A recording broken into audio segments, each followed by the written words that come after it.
Hello friends, आप सबका स्वागत है मेरे चैनल पे। मैं हूं डॉक्टर अभी। मैंने आगरा मेंटल हॉस्पिटल से एमडी साइकेट्री किया है।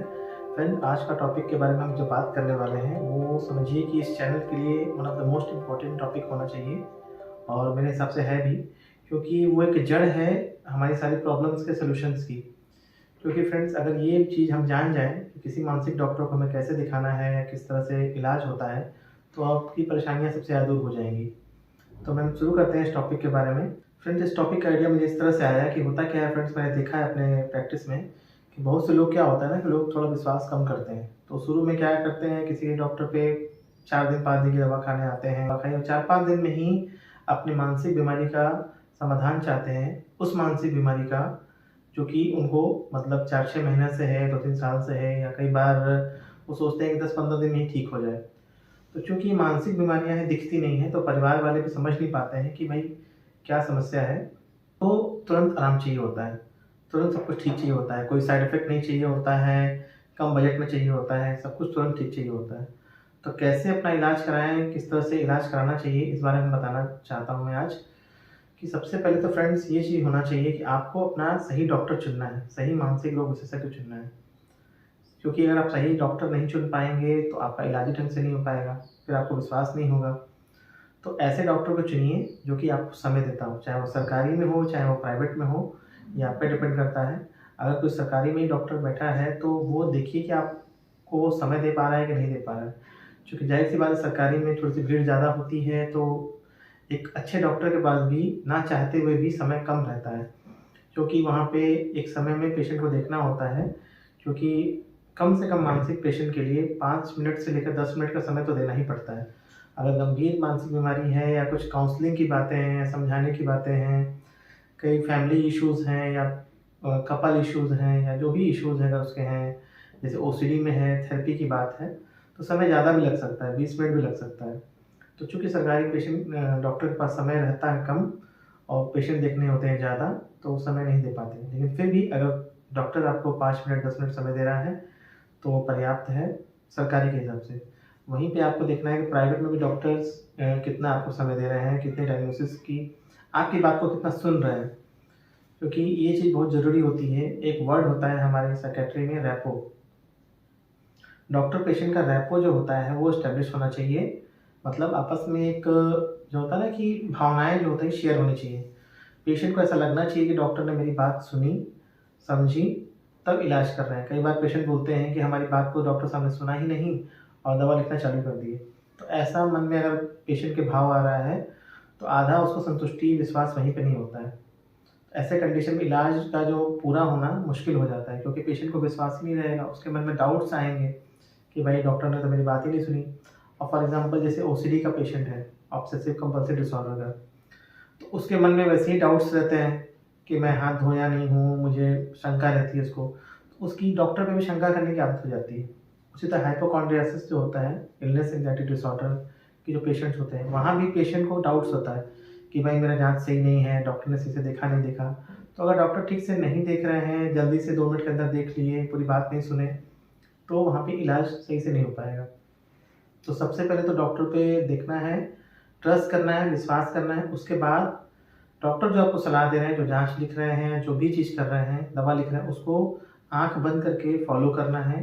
उनकी हर बात को गाँठ बाँध लेना है, क्योंकि उसी में आपका इलाज और आपकी खुशी सब मतलब निहित है।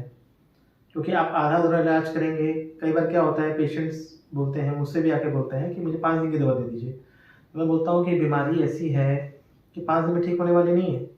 मतलब एक इंसान था जो सुसाइडल था, उसको बहुत सुसाइड करने का एकदम अटेम्प्ट भी कर रहा था। तो उन लोग आए कि हमको 5 दिन का दवा दे दीजिए, देखते हैं कि कितना ठीक होता है। तो मैंने बोला कि जैसा कि मैंने पहले भी वीडियोज़ में बताया हुआ है कि मानसिक बीमारी के उपचार में कई बार जो मैक्सिमम हम जो डोज़ देते हैं दवाइयों की, उसको असर आने में 3 से 4 हफ़्ते, 6 हफ़्ते तक भी लग सकता है। ऐसा नहीं होता है कि कोई तुरंत हमने दवा दिया और तुरंत से ही एकदम हाई डोज़ में दे दिया। दवाइयाँ धीरे-धीरे बढ़ाई जाती हैं, क्योंकि बॉडी में जाके दवाइयाँ एडजस्ट होती हैं और एकदम से पेशेंट को साइड इफ़ेक्ट ना हो। फिर जितने डोज़ पे पेशेंट के सिम्पटम्स कंट्रोल हो जाते हैं, उतने पे मेंटेन किया जाता है और फिर धीरे-धीरे दवाइयों को कम किया जाता है। तो एकदम से दवाइयाँ नहीं बढ़ा के दी जाती हैं। तो इस सब प्रोसेस में टाइम लगता है, 2 से 3 हफ़्ते तो लग ही जाते हैं। और अगर आपकी बीमारी बहुत ज़्यादा है या बातों को आप नहीं समझ पा रहे हैं, जो डॉक्टर काउंसलिंग कर रहे हैं, सलाह दे रहे हैं थेरेपी के थ्रू, वो आप नहीं समझ रहे हैं, तो समय और ज़्यादा लगेगा। तो इसलिए समय तो देना पड़ता है, और या किसी भी डॉक्टर से दिखाने जाइए तो ट्राई मत करिए। वहाँ पे ये सोच के बिल्कुल मत जाइए कि हम ट्राई कर लें, इस डॉक्टर के यहाँ ट्राई कर लें, इसकी फ़ीस कम है, या चलो यहाँ भीड़ ज़्यादा है तो चलो ट्राई कर लेते हैं। तो इसलिए इसमें आप ही का नुकसान है, क्योंकि जब आप ट्राई करने के मकसद से जाएँगे, इसका मतलब विश्वास नहीं कर रहे हैं। जब विश्वास ही नहीं रहेगा तो इलाज तो वैसे भी नहीं हो पाना है, क्योंकि ये बुखार की बीमारियों से या फ्रैक्चर की बीमारियों से बिल्कुल अलग है। मानसिक रोग जो होता है वो बिल्कुल अलग ही होता है। यहाँ पे विश्वास की बहुत ज़रूरत होती है। हालाँकि बाकी जो ब्रांचेज़ हैं, सब में विश्वास की ज़रूरत होती है। डॉक्टर और पेशेंट का जो पहला रिश्ता विश्वास का ही होता है। अच्छा फ्रेंड्स, इसमें एक रीज़न ये भी होता है कि पेशेंट्स थक क्यों जाते हैं, उनके घर वाले थक क्यों जाते हैं। होता क्या है, कई बार शुरुआत में कुछ लोग मेडिकल की दुकान से, शॉप से घबराहट की, नींद आने की दवाइयाँ लेते रहते हैं। या बहुत से लोग होम्योपैथी दवाइयाँ खा रहे हैं, आयुर्वेदिक दवाइयाँ खा रहे हैं, झाड़-फूँक करा रहे हैं, पता नहीं क्या-क्या करा रहे हैं, और किसी भी डॉक्टर से दवा ले रहे हैं, झोला-छाप से दवा लेते जा रहे हैं, क्योंकि आजकल तो मानसिक दवाइयाँ लगभग सब कोई दे रहा है। लेकिन फ्रेंड्स, यही तो इस ब्रांच की ख़ासियत है और टेक्नीक है कि जो एक्सपर्ट है वही उस चीज़ को ठीक कर पाएगा। अगर मैं अपनी बात करूँ तो मैं अपने क्लिनिक पे एक बुखार का मरीज़ भी नहीं देखता हूँ, क्योंकि मैं विशेषज्ञ हूँ इस चीज़ में, मानसिक रोग विशेषज्ञ हूँ। तो क्योंकि मुझे पता है कि इन सब बीमारियों को देखने में समय लगता है, टाइम देना पड़ता है और काफ़ी एक्सपर्टीज़ होनी चाहिए।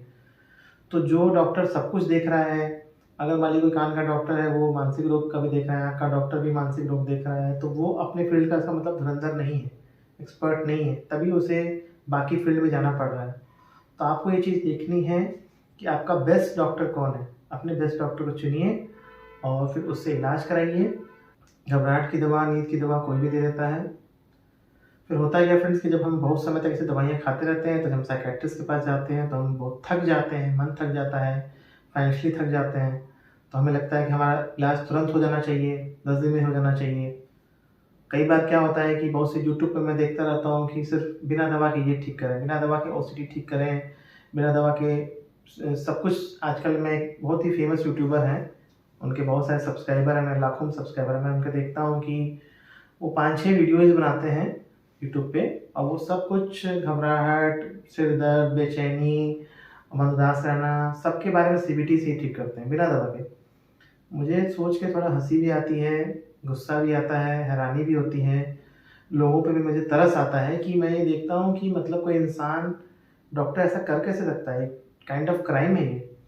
इतना नेग्लिजेंस, इतना स्कैम कैसे कर सकता है इंसान वो? कि भाई आप हर चीज़ के बारे में सीबीटी, सब कुछ सीबीटी, ऐसा नहीं हो सकता। पेशेंट के माइंड में आप इतना, क्योंकि आप सीबीटी का कोर्स बेच रहे हो, 5,000, 6,000, 8,000, 10-10 हज़ार के लोग कोर्स बेच रहे हैं। आप लोग को ये बात समझनी है कि बहुत कुछ स्कैम चल रहा है। मैं किसी का नाम नहीं लेना चाहता हूँ, लेकिन आप सब समझदार हैं, अपने आस-पास देखिए। हर चीज़ के बारे में सीबीटी से इलाज नहीं है। जब पेशेंट का कंडीशन बहुत सीवियर होता है, मेरे यहाँ तो सुसाइडल पेशेंट जब आते हैं, या जो 5-5, 6-6 घंटा नहाते हैं, इतना घबराहट होता है, उनको घबराहट की दवाइयाँ देने के बाद भी वो जल्दी ठीक नहीं होते हैं। ऐसा इंसान उस समय काउंसल कैसे हो पाएगा? तो ये सब बताने का मेरा मकसद यही है फ्रेंड्स कि स्कैम काफ़ी चल रहा है। अपने डॉक्टर को सही चुनिए, डॉक्टर पे विश्वास करिए।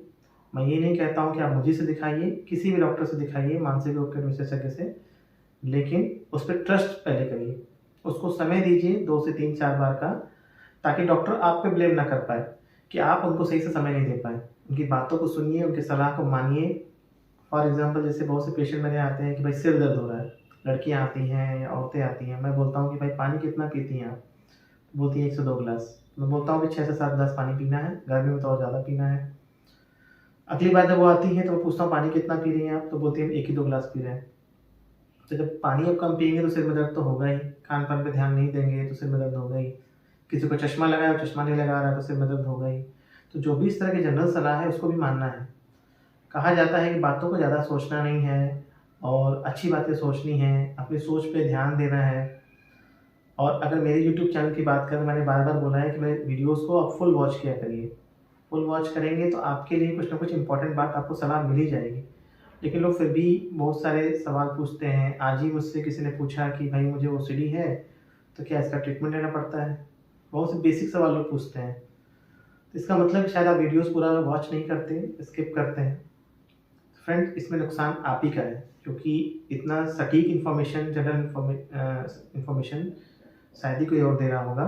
देते हैं बहुत लोग, लेकिन कम यूट्यूबर्स हैं जो इतना सटीक इन्फॉर्मेशन दे।